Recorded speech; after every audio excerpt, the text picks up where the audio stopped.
श्री कृष्ण और राक्षसी पूतना की कथा गोकुल नगरी में उस समय चारों ओर आनंद का माहौल था। नंद बाबा और यशोदा मैया के घर जन्मे नन्हे कृष्ण सबके हृदय का आनंद बन गए थे।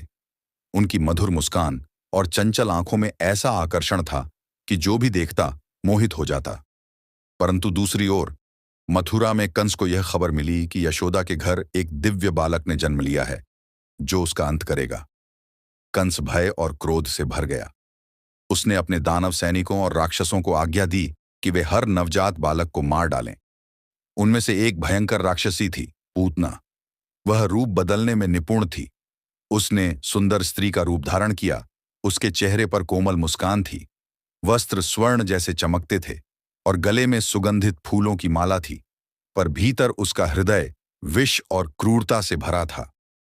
गोकुल पहुंची पूतना एक दिन वह उड़ती हुई गोकुल पहुंची। सारी बस्ती में शांति थी और नंद बाबा के घर से शिशु की कोमल हंसी सुनाई दे रही थी। पूतना ने बड़े प्यार से दरवाजा खोला और यशोदा मैया की आंखों में माया जाल डाल दिया। किसी को कुछ संदेह नहीं हुआ।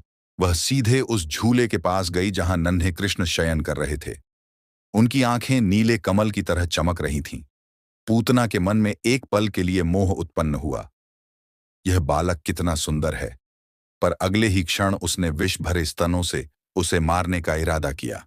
उसने श्री कृष्ण को अपनी गोद में लिया और दूध पिलाने लगी, परंतु वह दूध नहीं, घातक विष था। दूध में विष और दिव्य चमत्कार जैसे ही पूतना ने कृष्ण के होंठों को अपने स्तनों से लगाया, नन्हे कृष्ण ने मुस्कुराते हुए उसका विष नहीं बल्कि उसका प्राण पी लिया। पूतना तड़पने लगी।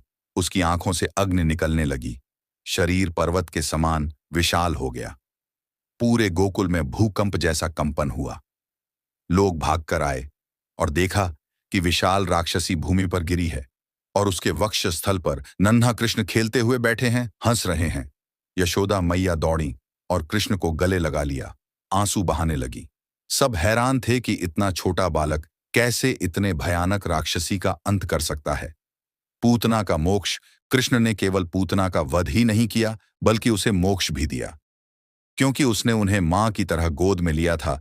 चाहे उसका भाव छलपूर्ण था, पर भगवान ने केवल मातृत्व का भाव देखा और उसे वैकुंठ में स्थान दिया।